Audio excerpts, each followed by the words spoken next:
Atie Mantola Geno Trading Ozagange mpuma Aikoskule melandi ulendo Sizingateke kufikila kuipula limbikila Magobu za boboleza Ipozofuna za kuzazipeza Sono deka iwe deka Ndati deka deka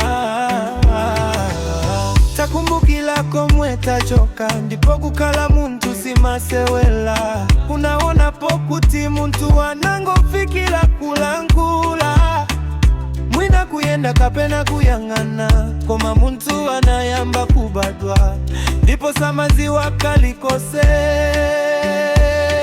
Kempangno pangono amazagula kuyamba kukala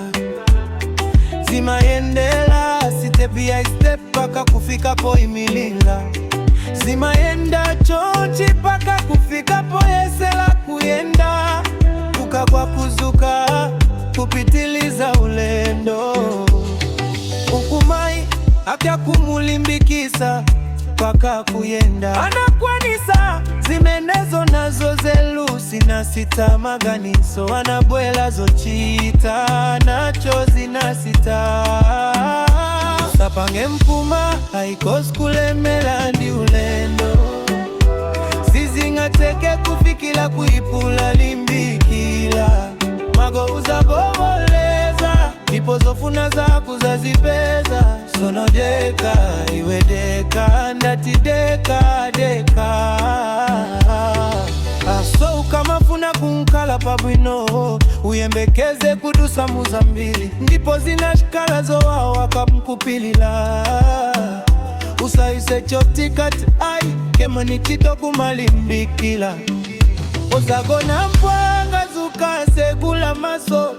Yesesa kutamangisa haso Ukatelo uzaboleza zose zomwe umafuna uzazipeza Takumbukila mene unakulila Dimeneso kulemela kumakalila Sizi kupindulila ukamango kalila kulila Kuputa misozi yako Ndipo limba mtima zose Zikala bwino zintu zako Iwe mwana wa Mulungu ndipo akukuzi wa bwino bwino Somwe ukudusa mazizi wa usaganize zoti sama kuona Iye ndifumu yatu ndipo sama gona Usapange mpuma haikoskule melandi ulendo Sizingateke kufikila kuipula limbikila